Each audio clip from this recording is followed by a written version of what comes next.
Hello and a very good morning to all of you. स्वागत है आप सभी का पॉलिटिक्स ऑनलाइन सेशन में।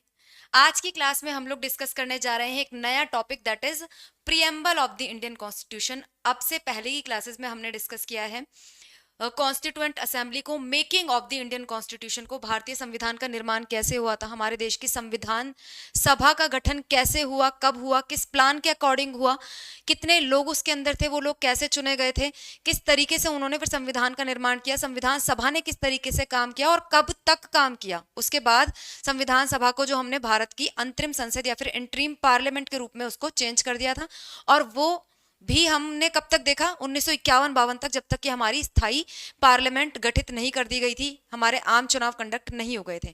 ये सारी चीजें लास्ट वाले सेशन में हम लोग डिस्कस कर चुके हैं। आई होप आप लोगों ने अच्छे से टॉपिक को कवर किया है, पढ़ा है, साथ ही साथ उसका क्या किया है, प्रीवियस ईयर क्वेश्चन के माध्यम से उसका रिविजन किया है और उन क्वेश्चंस को एनालाइज किया है। ठीक है, इसी पॉजिटिव नोट के साथ आगे बढ़ते हैं, अपने दूसरे टॉपिक की शुरुआत करते हैं, जो कि क्या है, preamble of the Indian constitution.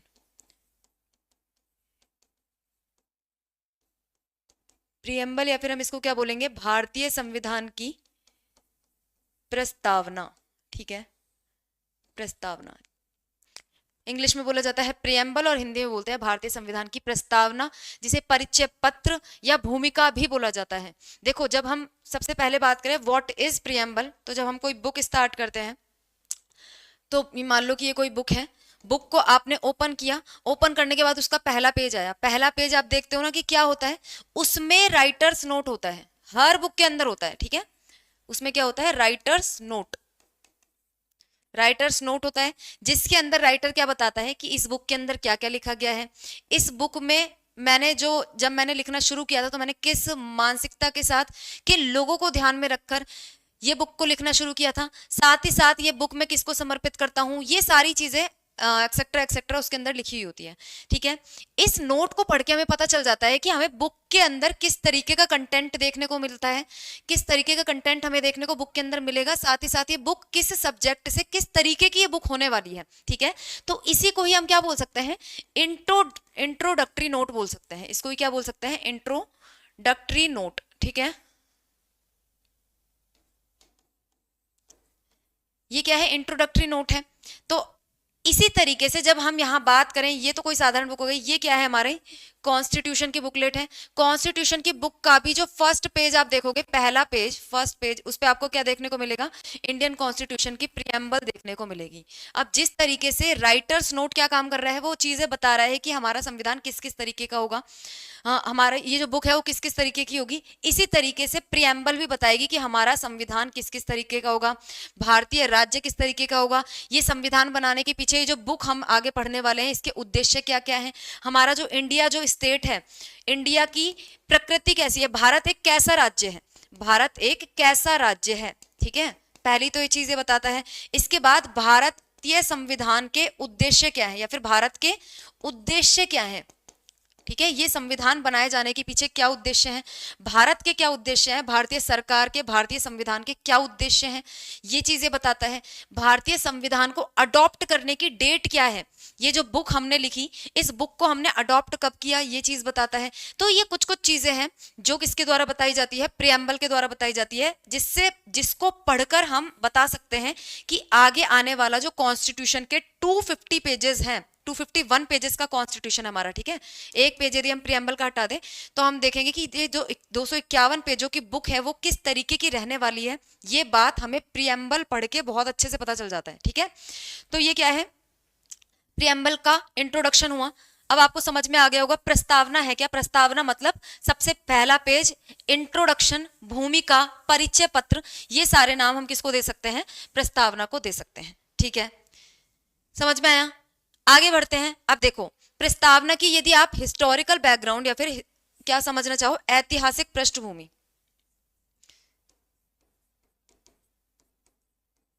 Historical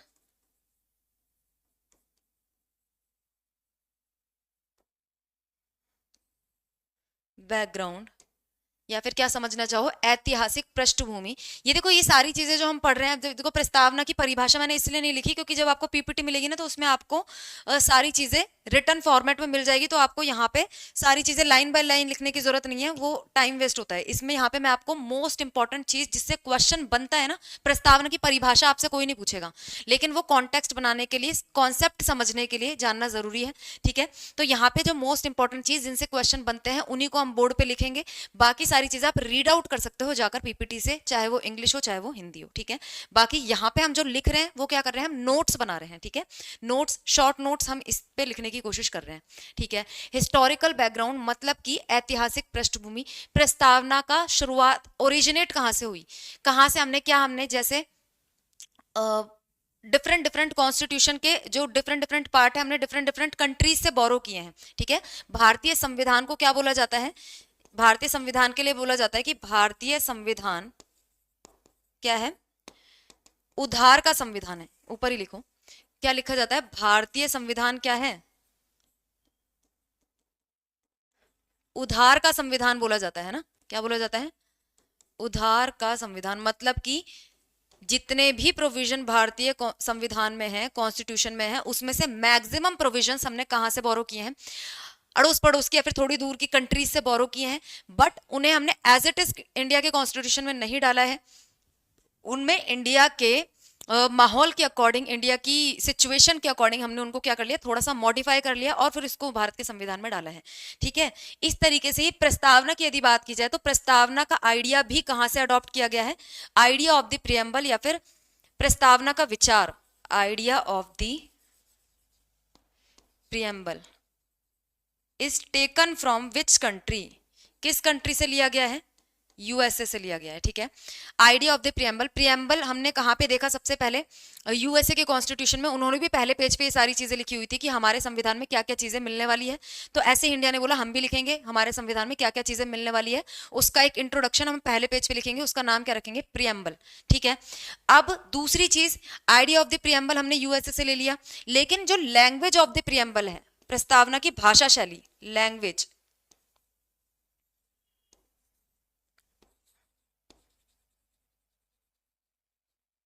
language of the preamble हमने कहां से लिया बताओ, लैंग्वेज हमने ली है ऑस्ट्रेलिया से। ये दोनों बहुत इंपॉर्टेंट क्वेश्चन बनते हैं, इनको याद रखना है। प्रस्तावना का आइडिया कहां से लिया है, प्रस्तावना का आइडिया लिया गया है यूएसए से। प्रस्तावना की लैंग्वेज, भाषा शैली कहां से ली गई है, क्या बोलते हैं इसको, भाषा शैली, और इसको क्या बोलेंगे, प्रस्तावना का आइडिया या फिर विचार, ठीक है। विचार कहां से लिया गया है, यूएसए से लिया गया है। इसके अलावा अब आ जाओ हम भारत पे। भारत में हमने क्या देखा, इससे जब पहले वाला जस्ट आपने चैप्टर देखा था तो 13 दिसंबर 1946 की बात की थी हमने, ठीक है। 13 दिसंबर 1946 संविधान की क्या, संविधान की नहीं, संविधान सभा की, संविधान सभा की तीसरी बैठक या तीसरा अधिवेशन, संविधान सभा की तीसरी बैठक में जवाहरलाल नेहरू द्वारा क्या किया गया, जवाहरलाल नेहरू द्वारा क्या किया गया, द्वारा पेश किए गए उद्देश्य प्रस्ताव, पेश किए गए क्या, पेश किए गए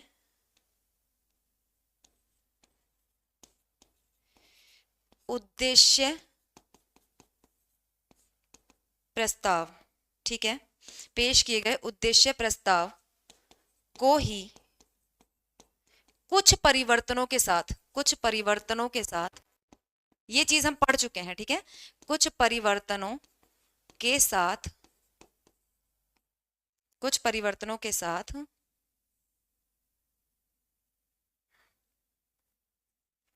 संविधान की प्रस्तावना के रूप में स्वीकार कर लिया गया। कुछ परिवर्तनों के साथ संविधान की प्रस्तावना के रूप में स्वीकार किया गया, स्वीकार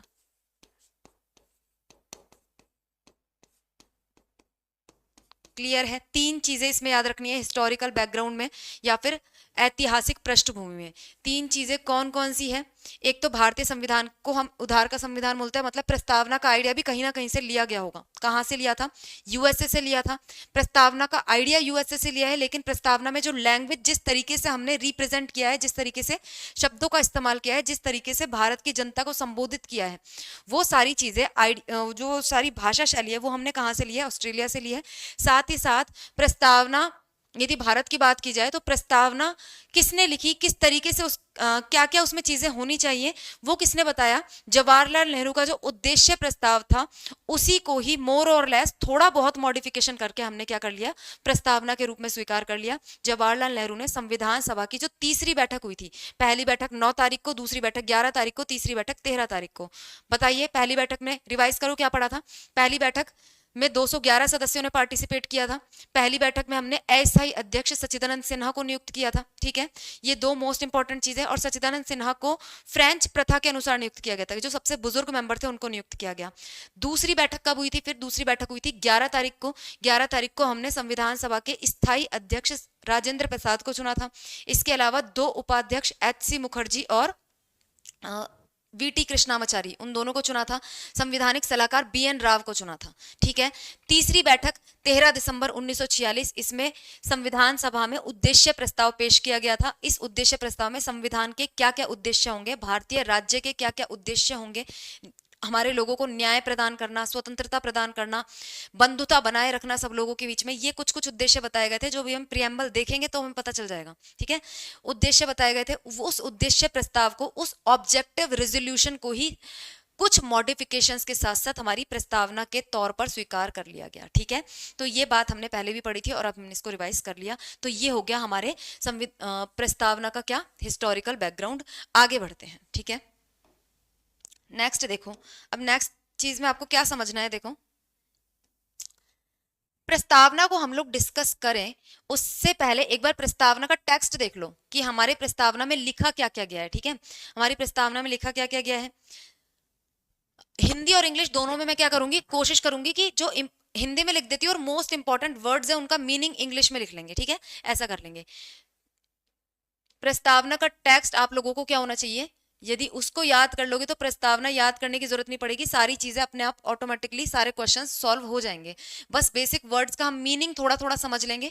बाकी यदि प्रस्तावना का टेक्स्ट आपने एज इट इज याद कर लिया तो आपके क्वेश्चंस प्रस्तावना वाले प्रियम्बल के जितने भी बनेंगे सॉल्व हो जाएंगे। हम भारत के लोग भारत को एक संपूर्ण प्रभुत्व संपन्न समाजवादी पंथ निरपेक्ष लोकतांत्रिक गणराज्य बनाने तथा इसके समस्त लोगों को सामाजिक आर्थिक राजनीतिक न्याय, विचार अभिव्यक्ति विश्वास धर्म एवं उपासना की स्वतंत्रता, प्रतिष्ठा एवं अवसर की समता एवं व्यक्ति की गरिमा और राष्ट्र की एकता और अखंडता को बढ़ाने वाला बंधुत्व सुनिश्चित करने के लिए आज दिनांक 26 नवंबर 1949 को दृढ़ संकल्प होकर इस संविधान को अंगीकृत, अधिनियमित और आत्मार्पित करते हैं। ये हमारा क्या है? इसके साथ ही हिंदी वाली तिथि भी इसमें लिखी गई है 26 नवंबर 1949 के साथ साथ ब्रैकेट में आपको देखने को मिलेगा हिंदी वाली तिथि भी लिखी गई है, जो कि हम इसमें लिखेंगे। तो ये हमारी प्रस्तावना का टेक्स्ट है। इसको यदि आप याद कर लोगे तो देखोगे कि मैक्सिमम क्वेश्चन इसमें से सॉल्व हो जाएंगे। ठीक है, तो लिखने की कोशिश करते हैं और आप साथ साथ बोल बोल के इसको याद करने की कोशिश करो। हम भारत के लोग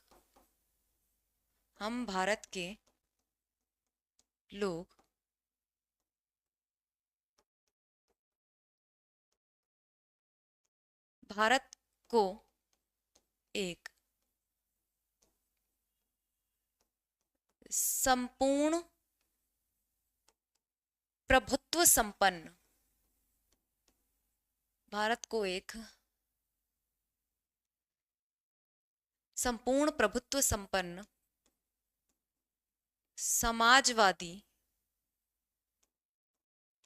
पंथ निरपेक्ष, इन सब टर्म्स का मीनिंग समझना है हमको अभी। ठीक है, पंथ निरपेक्ष लोकतांत्रिक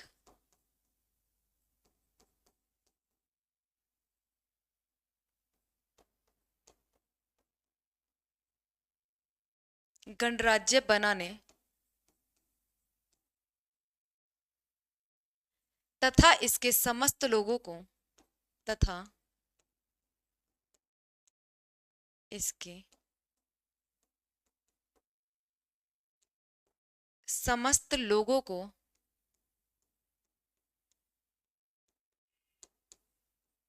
अब यहाँ पे आएगा, अब इसके समस्त लोगों को क्या प्रदान करना है। यहाँ तक जो चीज आपने देखी उसमें बहुत इंपॉर्टेंट चीज लिखी गई है इसमें। चलो एक बार लिख लेते हैं फिर समझेंगे ना, एक बार लिख लेते हैं फिर समझते हैं। तथा इसके समस्त लोगों को, यहां से लिखते हैं, सामाजिक, आर्थिक, राजनीतिक, न्याय, विचार, अभिव्यक्ति,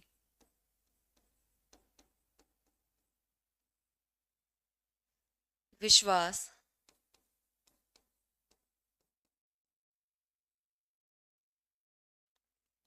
धर्म एवं उपासना। धर्म एवं, आराम आराम से इसलिए लिख रहे हैं इसको कि आप लोगों को क्या करना है, साथ में याद करते हुए चलना है कि ये 5 प्रकार की क्या बताई गई है, स्वतंत्रता बताई गई है कि उपासना, उपासना की स्वतंत्रता,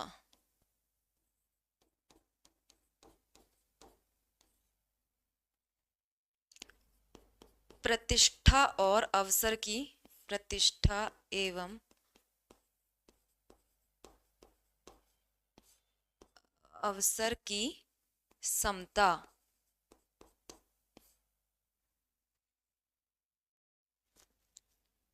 एवं, यहां पे लगा दो, व्यक्ति की गरिमा, व्यक्ति की गरिमा और राष्ट्र की एकता और अखंडता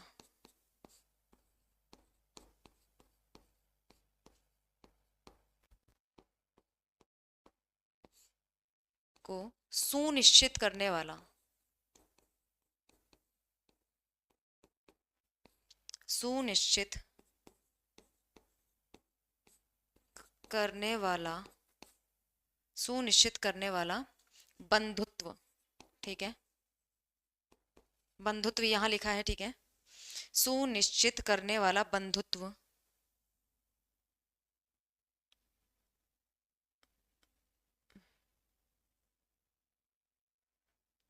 करने वाला बंधुत्व बढ़ाने के लिए दृढ़ संकल्प होकर, दृढ़ संकल्प होकर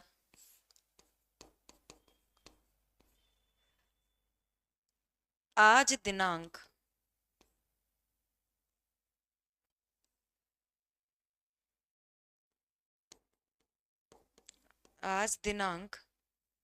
26 नवंबर 1949, अब ब्रैकेट में आएगी इसकी कौन सी तिथि, हिंदी कैलेंडर वाली, मिति मार्गशीर्ष, मिति मार्गशीर्ष शुक्ल सप्तमी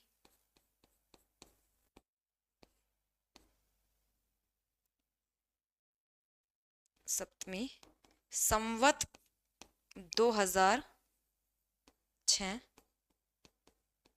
विक्रमी। ठीक है, आज दिनांक 26/11/1949 को इस संविधान को, और छोटा करना पड़ेगा भाई इसे, ठीक है, क्या करते हैं, इस संविधान को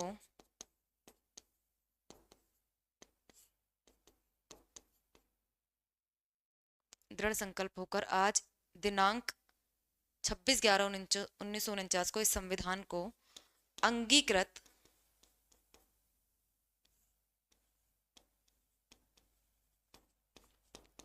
अधिनियमित, अभी इंग्लिश मीडियम वाले बच्चे उनके लिए लिखूंगी मैं, ठीक है, और आत्मार्पित, आत्मार्पित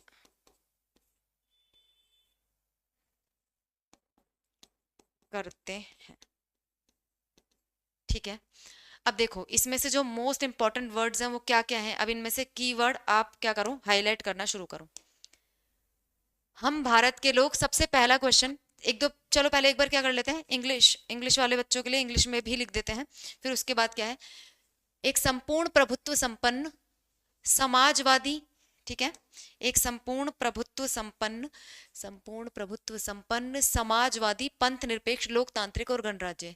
इसका क्या मतलब है, सॉवरन,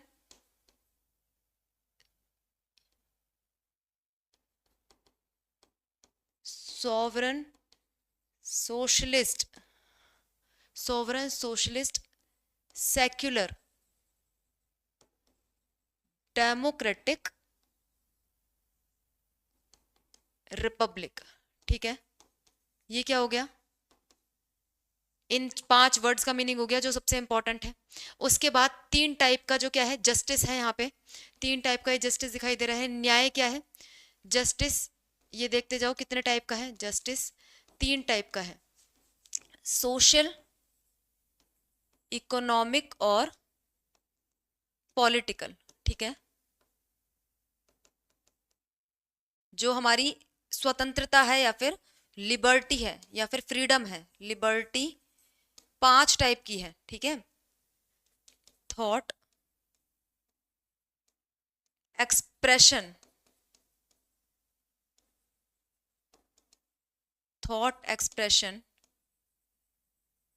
बिलीफ,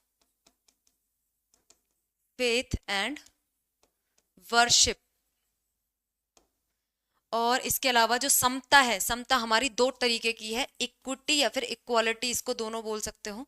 इक्वालिटी 2 टाइप की है। ठीक है, कौन कौन सी, व्यक्ति की गरिमा, dignity of individual, dignity of individual, dignity of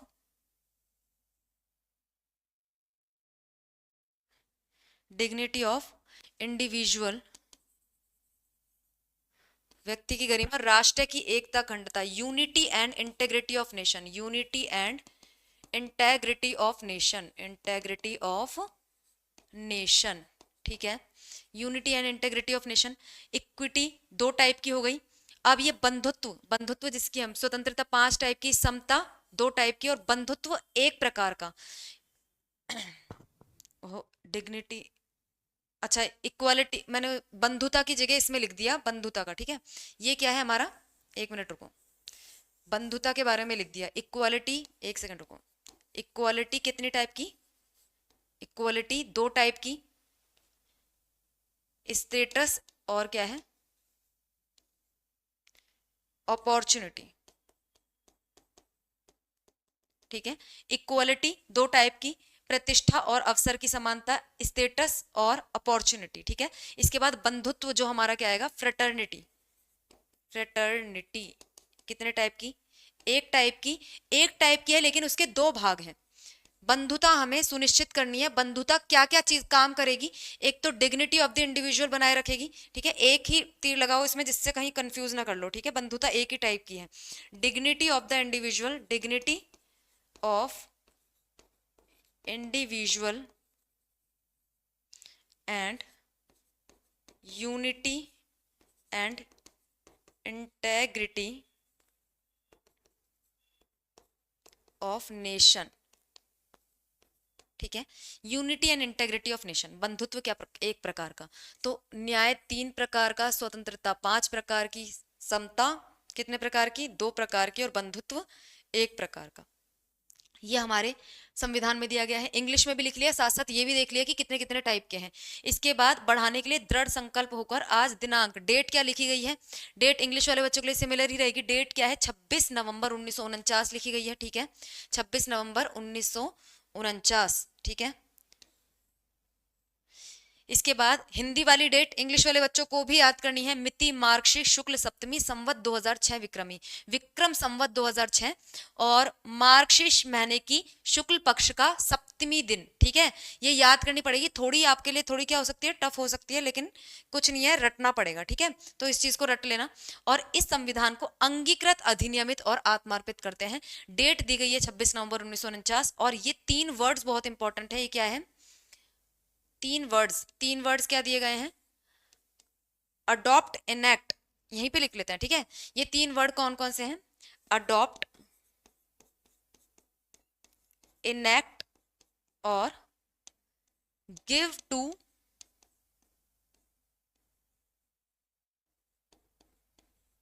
ourself. Give to ourself, हम इस कॉन्स्टिट्यूशन को क्या करते हैं? अडॉप्ट करते हैं, इनेक्ट करते हैं और खुद को आत्मार्पित करते हैं, खुद को सौंपते हैं। इसका मतलब क्या है? हमारे लोगों के द्वारा बनाया गया संविधान है जो हमने खुद को सौंप लिया। तो ये हो गई भारतीय संविधान की प्रस्तावना। इसको अब क्या करते हैं? यदि आप ये टेक्स्ट एज इट इज क्या कर लेते हो, लर्न कर लेते हो, रिमेंबर आपको रहता है, तो क्वेश्चंस आपके आराम से निकल जाएंगे, क्योंकि बहुत ज्यादा टफ क्वेश्चंस प्रीएम्बल से नहीं पूछे जाते। ठीक है, तो देखो, हम भारत के लोग, सबसे पहला क्वेश्चन इसमें क्या पूछा जाता है कि प्रीएम्बल के फर्स्ट वर्ड कौन से हैं? तो आपको याद होना चाहिए, हम भारत के लोग हैं। प्रीएम्बल में भारत शब्द का इस्तेमाल कितनी बार किया गया है? दूसरा क्वेश्चन, भारत शब्द का इस्तेमाल कितनी बार किया गया है? पूरी प्रीएम्बल को पढ़ लो, 2 बार भारत शब्द मिलेगा। एक तो ये रहा भारत और एक ये रहा हम भारत के लोग, भारत को। ठीक है, हम भारत के लोग, भारत को। तो ये क्या है? 2 बार भारत शब्द का इस्तेमाल किया गया है। ठीक है, दूसरी चीज, दूसरा क्वेश्चन हो गया। तीसरा क्वेश्चन, प्रियम्बल में जो हमारा क्या है, हमारे भारतीय संविधान की प्रस्तावना में राज्य की प्रकृति कैसी है, राज्य की प्रकृति किस प्रकार की बताई गई है? तो राज्य की प्रकृति को बताने के लिए, मतलब भारत किस तरीके का देश है, भारत किस तरीके का राज्य है, तो भारत की प्रकृति बतानी है। क्या भारत में एक धर्म को माना जाता है, या फिर भारत में सभी धर्मों को एक समान माना जाता है? क्या भारत एक राजतंत्र है, या फिर भारत एक गणराज्य है? क्या भारत क्या है, बाकी बाहरी कंट्रीज से दबाव में आ जाता है, या फिर भारत एक संपूर्ण प्रभुत्व संपन्न देश है? क्या भारत समाजवादी है या उदारवादी है? ठीक है, पूंजीवादी है? किस सोच को भारत अपनाता है? तो ये भारत की प्रकृति है, जो हमको क्या है, इन 5 वर्ड्स में देखने को मिलती है। भारत क्या है? एक संपूर्ण प्रभुत्व संपन्न, समाजवादी, पंथ निरपेक्ष, लोकतांत्रिक और गणराज्य। ये 5 वर्ड इंपॉर्टेंट है, जो आपको क्या करना है, याद रखना है। ये हमको क्या बताते हैं? भारतीय राज्य की प्रकृति बताते हैं। ये क्या है? भारतीय राज्य की प्रकृति, nature of the Indian state, nature of the state. Nature of the state क्या है? ये 5 चीजें नेचर ऑफ द स्टेट में आ जाती हैं। ठीक है, ये 5 चीजें नेचर ऑफ द स्टेट में आ जाती है। इन 5 वर्ड्स का मीनिंग क्या है, ये हम लोगों को देखना है। What is the meaning of संपूर्ण प्रभुत्व संपन्न? सॉवरन का मतलब क्या है? समाजवादी का मतलब क्या है? पंथ निरपेक्ष का मतलब क्या है? लोकतांत्रिक का मतलब क्या है? गणराज्य का मतलब क्या है? ये चीजें हम समझेंगे। अभी के लिए आपको इतना याद रखना है कि हमारी प्रस्तावना क्या बताती है, भारतीय राज्य किस तरीके का है, उसकी प्रकृति हमारी प्रस्तावना बताती है। एनालाइज करो भी। फिर उसके बाद, तथा इसके समस्त लोगों को ये चीज हमको उपलब्ध करानी है। तो मतलब भारतीय राज्य का, भारतीय संविधान का क्या उद्देश्य है, क्यों हम इस संविधान को लिख रहे हैं, ये उद्देश्य हमें यहां से पता चलता है। आगे आने वाले ये जो 4 शब्द है, हमें भारतीय संविधान के उद्देश्य बताते हैं। भारतीय संविधान के उद्देश्य क्या है? भारत के लोगों को, इसके समस्त लोगों को न्याय प्रदान करना, इसके समस्त लोगों को स्वतंत्रता प्रदान करना, इसके समस्त लोगों के बीच में समता को बनाए रखना, और इसके समस्त लोगों के बीच में बंधुत्व को बढ़ावा देना। ये 4 भारतीय संविधान के, भारतीय राज्य के क्या है, उद्देश्य है। ठीक है, अब इन उद्देश्यों को डिफाइन किया गया है थोड़ा थोड़ा करके।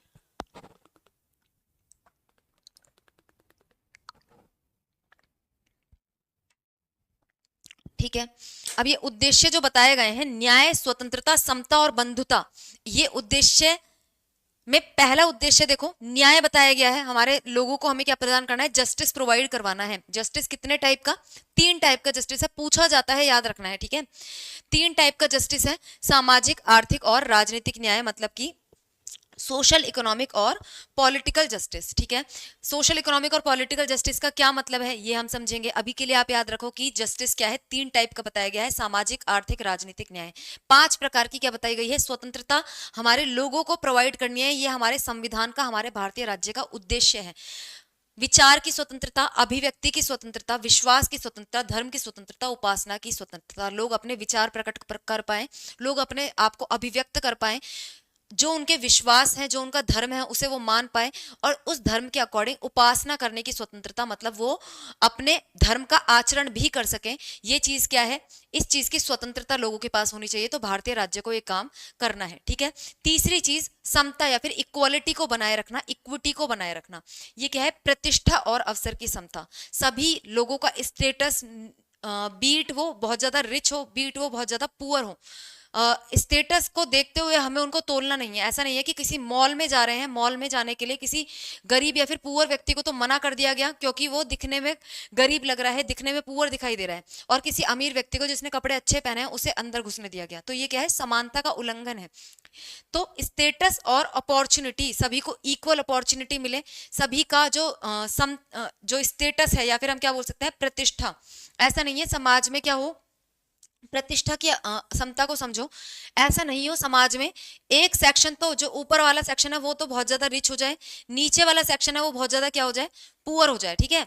या इसको देखो, इस तरीके से यदि बॉक्स बनाओगे तो ये ज्यादा सही रहेगा। ये रिच सेक्शन और नीचे वाला पूरा का पूरा क्या है, पुअर सेक्शन। नॉर्मली होता यही है हमारे समाज में, हमारे देश में। कुछ ही लोग होते हैं थोड़े से जिनके पास देश की बहुत सारी वेल्थ होती है, और बाकी के जो इतने सारे लोग होते हैं, 90% प्लस लोग होते हैं, उनके पास देश की इतनी सी वेल्थ होती है। मतलब कि जो समाज का रिचर सेक्शन है, जो कि थोड़ा सा है, देश का कोई 1% पार्ट है, उसके पास तो देश की 90% से ज्यादा वेल्थ कॉन्सेंट्रेटेड है, उनके पास तो देश का 90% से ज्यादा पैसा है, और वो है इतने से नंबर में। और जो लोग इतने सारे हैं नंबर में, poor section of the societies में, मिडिल क्लास वगैरह सब आ जाते हैं, उनके पास देश की इतनी सी वेल्थ है, ठीक है। तो इस तरीके से रिच और पुअर के बीच का गैप है, बहुत ज्यादा बढ़ना नहीं चाहिए। आर्थिक विषमताएं देश में नहीं बढ़नी चाहिए। प्रतिष्ठा की क्या होनी चाहिए, समानता होनी चाहिए। स्टेटस की क्या होनी चाहिए, इक्वालिटी होनी चाहिए। साथ ही साथ अवसर भी सभी लोगों को क्या मिलने चाहिए, समान अवसर मिलने चाहिए, ठीक है। एक मिनट, ओहो,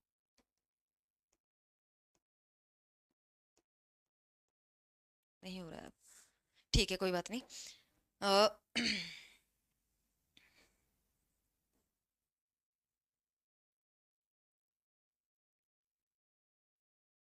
लो, ठीक है। प्रतिष्ठा और अवसर की समानता होनी चाहिए। इसके बाद हमने देखा व्यक्ति की गरिमा और राष्ट्र की एकता और अखंडता को बढ़ाए रखने वाला बंधुत्व। बंधुत्व मतलब क्या होता है, भाईचारे की भावना, लोगों के बीच में भाईचारे की भावना को बनाए रखना है। कैसा भाईचारा, जो व्यक्ति की गरिमा को सुनिश्चित करे। एक व्यक्ति क्या है, एक व्यक्ति ह्यूमन होने के नाते, एक मानव होने के नाते उसकी कुछ डिग्निटी होती है, उसकी कुछ गरिमा होती है, उस गरिमा का हनन नहीं होना चाहिए। जैसे कि कोई व्यक्ति किसी पर्टिकुलर कास्ट का है, इसलिए हम उसे क्या कर रहे हैं, इसलिए उसको किसी हीन भावना से देखा जा रहा है, उसको नीची दृष्टि से देखा जा रहा है। ऐसा नहीं होना चाहिए। वो व्यक्ति भी क्या है, एक मनुष्य है, वो व्यक्ति भी एक मानव है, उसकी भी कोई गरिमा है, डिग्निटी है। सभी व्यक्ति क्या है, एक समान है, तो सभी को समान रूप से गरिमापूर्ण जीवन व्यापक क्या करने का, गरिमापूर्ण जीवन बिताने का हक है, ठीक है। तो डिग्निटी के साथ व्यक्ति अपनी लाइफ को जिए, ये सब लोगों का क्या होना चाहिए, उद्देश्य होना चाहिए। साथ ही साथ एक व्यक्ति की गरिमा की बात की गई, प्लस पूरे राष्ट्र की एकता और अखंडता, पूरा देश एक साथ मिल बांट कर रहे, वो भी हमें सुनिश्चित करना है। पूरे राष्ट्र में भाईचारे की भावना से रहे। जाति के नाम पे, धर्म के नाम पे जो दंगे होते हैं आज के टाइम पे, हम देखते हैं भाईचारे की भावना बिल्कुल समाप्त हो चुकी है। इस तरीके की चीजें नहीं होनी चाहिए। हमें ऐसा भाईचारा सुनिश्चित करना है जिससे कि व्यक्ति की भी गरिमा बनी रहे, एक व्यक्ति की गरिमा भी बनी रहे, साथ ही साथ पूरा राष्ट्र भी आपस में एक दूसरे से क्या रहे, जुड़ा रहे, ठीक है। तो व्यक्ति की गरिमा और राष्ट्र की एकता और अखंडता, व्यक्ति की गरिमा, राष्ट्र की एकता अखंडता, दोनों चीजें बनी रहे, इंडिविजुअल लेवल पर भी और कलेक्टिव लेवल पर भी, दोनों लेवल पर बंधुता सुनिश्चित करने का प्रयास किया जाता है, ठीक है। अब ये हमने 4 वर्ड समझ लिए, इसका मतलब है ये 4 चीजें प्रोवाइड कराना हमारे भारतीय राज्य का क्या है, उद्देश्य है। उद्देश्य याद रखना है, ठीक है। इसके बाद इसके लिए दृढ़ संकल्प होकर आज दिनांक 26 नवंबर 1949 को, मतलब कि 26 नवंबर 1949 को भारत का संविधान बन के तैयार हो चुका था। याद रखना है, हम पहले भी इस चीज को पढ़ चुके हैं कॉन्स्टिट्यूएंट असेंबली वाले चैप्टर में, कि 26 नवंबर 1949 को भारत का संविधान बन के रेडी हो चुका था, लेकिन इस दिन हमने लागू नहीं किया। बुक बन के रेडी है, हम पूरे देश में उसे लागू कर सकते हैं, लेकिन हमने नहीं किया। हमने इंतजार किसका किया? 26 जनवरी का। मतलब लगभग 2 महीने हम रुके रहे, पूरे 2 महीने हम रुके हैं 26 जनवरी 1950 के लिए। जनवरी में तो दूसरा साल आ जाएगा, ठीक है। 26 जनवरी 1950 के लिए 2 महीने हम रुके रहे, क्योंकि 26 जनवरी की जो डेट है उसकी इंपॉर्टेंस है। उस दिन हमने पहला इंडिपेंडेंस डे अपना सेलिब्रेट किया था 1930 में, तो इसलिए हम उस दिन के लिए रुके रहे। बाकी हमारा संविधान 26 नवंबर को बनके तैयार हो गया था, और यही तारीख हमारी प्रियम्बल में शो होती है। इस तारीख को यदि हम हिंदू कैलेंडर के अनुसार देखें तो मार्गशीर्ष शुक्ल सप्तमी संवत 2006 विक्रमी। मार्गशीर्ष मार्गशीर्ष शुक्ल मार्गशीर्ष शुक्ल सप्तमी, माशूस, माशूक, माशूक की जगह माशूस से याद कर सकते हो। मार्गशीर्ष शुक्ल सप्तमी संवत 2006 विक्रमी, ठीक है। मार्गशीर्ष शुक्ल सप्तमी संवत 2006 विक्रमी याद रखना है, ठीक है। इस तिथि को हम इस संविधान को क्या करते हैं? अंगीकृत करते हैं, अडॉप्ट करते हैं, इस संविधान को अपनाते हैं। अब तक हमने संविधान अपनाया नहीं है, अब हम क्या कर रहे हैं? संविधान को अपना रहे हैं, अधिनियमित कर रहे हैं, इसको लागू कर रहे हैं, ठीक है। और खुद को क्या कर रहे हैं? सौंप रहे हैं। तो ये तीनों काम किए। आत्मार्पित करने का ये वर्ड बहुत इंपॉर्टेंट है, ठीक है। आत्मार्पित करना, तीनों ही वर्ड इंपॉर्टेंट है, लेकिन आत्मार्पित इंपॉर्टेंट है। देखो स्टार्टिंग में क्या लिखा है? हम भारत के लोग, लास्ट में क्या लिखा है? इसको आत्मार्पित करते हैं। भारत के लोगों ने खुद ही इस संविधान को बनाया, इसका मतलब क्या निकलता है? भारत के लोगों ने खुद इस संविधान को बनाया, और इस संविधान को बनाने के बाद इसको खुद को सौंप लिया। मतलब कि इन दोनों वर्ड्स को देखकर हमें पता चलता है कि संप्रभुता कहां पे लाया करती है? पावर फाइनली किसके हाथों में कॉन्सेंट्रेटेड है? भारत के लोगों के हाथों में कॉन्सेंट्रेटेड है। भारतीय लोगों के हाथ में क्या है? पावर कॉन्सेंट्रेटेड है, क्योंकि उन्होंने, हम भारत के लोग ये करेंगे, हम भारत के लोग भारत को ऐसा राज्य बनाएंगे, इसके समस्त लोगों को ये उपलब्ध कराएंगे, इस तारीख को हम इस संविधान को अधिनियमित करेंगे, अंगीकृत करेंगे और खुद को सौंप लेंगे। तो मतलब भारतीय लोगों की तरफ से संविधान सभा ने ये संविधान बनाया है। ये संविधान भारतीय लोगों के द्वारा बनाया गया, भारतीय लोगों के लिए बनाया गया, और भारतीय लोगों को ही समर्पित कर दिया गया। तो मतलब कि फाइनल पावर, फाइनल संप्रभुता, फाइनल सॉवरेनिटी किसके हाथों में लाया करती है? भारत के लोगों के हाथ में लाया करती है, ये याद रखना है, ठीक है। तो इन दोनों वर्ड्स का ये मतलब है, हम भारत के लोग, we the people of India, ठीक है, we the people of India, और adopt, enact and give to our self this constitution. I hope आपको ये चीजें समझ में आई होगी। ये टेक्स्ट आप लोगों ने समझ लिया। अब इसमें हमको जो चीजें डिस्कस करनी है वो क्या है कि ये जो टर्म्स लिखी गई हैं, ये जो टर्म्स लिखी गई हैं, संपूर्ण प्रभुत्व संपन्न, समाजवादी, पंथ निरपेक्ष, लोकतांत्रिक और गणराज्य, इनका मतलब क्या है ये हमें समझना है। बेसिकली तो इनका ही मतलब समझना है। न्याय, स्वतंत्रता, समता और बंधुत्व, इनको भी देख लेंगे। ये वैसे खुद से सेल्फ एक्सप्लेनेटरी है, थोड़ा थोड़ा इनको भी देखेंगे। बाकी चीजें क्या है, बाकी जो मेन वर्ड्स हैं वो कौन से हैं? 5 जो ऊपर लिखे गए हैं वो। अब इन वर्ड्स को तो हम क्या करेंगे, कल की क्लास में समझते हैं। आज एक और क्या कर लेते हैं, एक और फैक्ट है प्रियम्बल से रिलेटेड, वो डिस्कस कर लेते हैं, ठीक है। अब ये जो प्रियम्बल आपको यहाँ पे दिखाई दे रही है, ये क्या है? संशोधित प्रियम्बल है। मतलब कि जब हमारा संविधान बनके तैयार हुआ था 26 नवंबर 1949 को, उस समय पर भारतीय संविधान की प्रस्तावना पूरी तरह से ऐसी नहीं दिखाई देती थी। इसमें कुछ वर्ड जो है वो ऐड किए गए हैं अमेंडमेंट से। प्रस्तावना का इसका मतलब क्या है? प्रस्तावना को अमेंड किया जा सकता है। प्रस्तावना can be amended, preamble can be amended, ठीक है। Preamble can be amended by the law of parliament. कौन चेंज कर सकता है प्रियम्बल को? पार्लियामेंट चेंज कर सकती है। कानून बनाकर प्रियम्बल को अमेंड किया जा सकता है। अमेंड मतलब संशोधित किया जा सकता है। इसका मतलब है प्रस्तावना को संसद के कानून के द्वारा परिवर्तित किया जा सकता है। बिल्कुल किया जा सकता है, ठीक है। अब किया तो जा सकता है, तो क्या अब तक किया गया है? अभी मैंने बताया किया गया है। कितनी बार किया गया है? कितनी बार किया गया है? 1 टाइम, ठीक है। प्रियम्बल इज अमेंडेड 1 टाइम, ठीक है। कब अमेंड किया गया? 42nd constitutional amendment act, 42nd constitutional amendment act 1976। 42nd constitutional amendment act 1976 के द्वारा प्रियम्बल को अमेंड किया गया। अब अमेंडमेंट के माध्यम से क्या चेंजेस किए गए? अमेंडमेंट मतलब चेंज, अमेंडमेंट मतलब संशोधन, अमेंडमेंट मतलब बदलाव। कि ये जो प्रियम्बल हमने पहले बनाई थी अब उसमें कुछ चेंज किए जाएंगे। 3 वर्ड्स इसमें ऐड किए गए, ठीक है। 3 words were added in preamble, ठीक है। 3 words were added in preamble। कौन से वो 3 शब्द हैं, कौन से वो 3 शब्द हैं? ये 3 शब्द है, SIS से आप इनको याद रख सकते हो। सेक्युलर, इंटेग्रिटी और क्या हो जाएगा? सोशलिस्ट। मतलब कि पंथ निरपेक्ष, निरपेक्ष, अखंडता और समाजवादी, ठीक है। पंथ निरपेक्ष, अखंडता और समाजवादी। यहाँ पे देखो कौन कौन से ये शब्द हैं। पंथ निरपेक्ष एक हमारा ये रहा, ठीक है, ब्लैक कलर से मैं इनको मार्क कर रही हूँ। पंथ निरपेक्ष ये रहा, ठीक है, ये पंथ निरपेक्ष है। इसके बाद एस से दूसरा हमारा क्या वर्ड है? समाजवादी। जस्ट इसके बगल में समाजवादी, पंथ निरपेक्ष और समाजवादी ये रहा। और नीचे हमको क्या मिल जाएगा? व्यक्ति की गरिमा और राष्ट्र की एकता और अखंडता, एक वर्ड ये रहा। तो ये 3 वर्ड हमने 1976 में ऐड किए गए हैं।